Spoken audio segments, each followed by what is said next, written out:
नमस्कार विद्यार्थी मित्रांनो, आज आपण 4 ऑक्टोबर 2024 च्या केवळ आणि केवळ महाराष्ट्रातील चालू घडामोडीचे प्रश्न बघणार आहोत.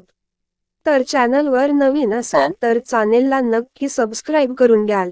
चला तर व्हिडिओला सुरुवात करूया. प्रश्न क्रमांक पहिला. मुंबईत जिओ सेंटर इथं आयोजित सी.एस.आर.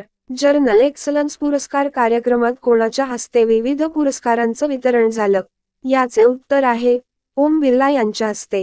प्रश्न क्रमांक दुसरा. माजी खासदार संभाजीराजे छत्रपती यांनी स्थापन केलेली स्वराज्य संघटना आता भारतीय निवडणूक आयोगाकडे कोणत्या नावाने एक राजकीय पक्ष म्हणून अधिकृतपणे नोंदणीकृत झाला आहे? याचे उत्तर आहे महाराष्ट्र स्वराज्य पक्ष या नावानं. प्रश्न क्रमांक तिसरा. पुण्याच्या एफ.एम.सी. महाविद्यालयाच्या माजी विद्यार्थिनी असलेल्या आरती सरीन यांनी कोणत्या पदाचा कार्यभार स्वीकारला आहे? याचे उत्तर आहे भारतीय सशस्त्र दल वैद्यकीय सेवेच्या महासंचालक पदाचा. या पदाची जबाबदारी सांभाळणाऱ्या त्या पहिल्या महिला अधिकारी ठरल्या आहेत. प्रश्न क्रमांक चौथा. कोणत्या किल्ल्याला महाराष्ट्र शासनाने राज्य संरक्षित स्मारक म्हणून घोषित केले? याचे उत्तर आहे प्रतापगड किल्ल्याला.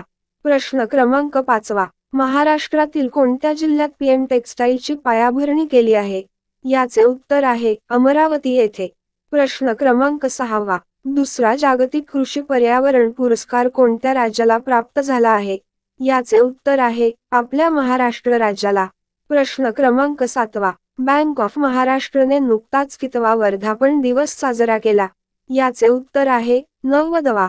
प्रश्न क्रमांक आठवा. महाराष्ट्र राज्य परिवहन मंडळाच्या अध्यक्षपदी कोणाची नियुक्ती झाली आहे?